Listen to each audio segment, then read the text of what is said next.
Şuruber doğranmasın.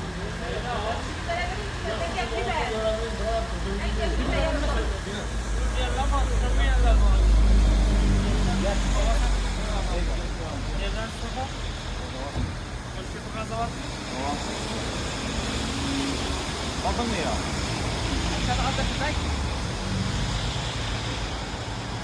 Assalomu alaykum, hurmatli yurtdoshlar. Bu 10 fevral 2026 yil. Savdomiz 2011 yilda ishlab chiqarilgan Spark mexanik mashinamiz oldu. 150 ming kilometr yurgan. Metani bor, bahasi 46 million so'm bo'ldi. Qo'shko'pir G'azavota, xudo xolasa naqd qila berdik og'amizga. Og'a, xayrini ko'ring. Yaxshi kunlar amning aka. Tabriklayman dadasi. Молодец. Loyiq. Keyin safar xudo xolasa kuzakda Kapsulon olib olib gapirib beradi.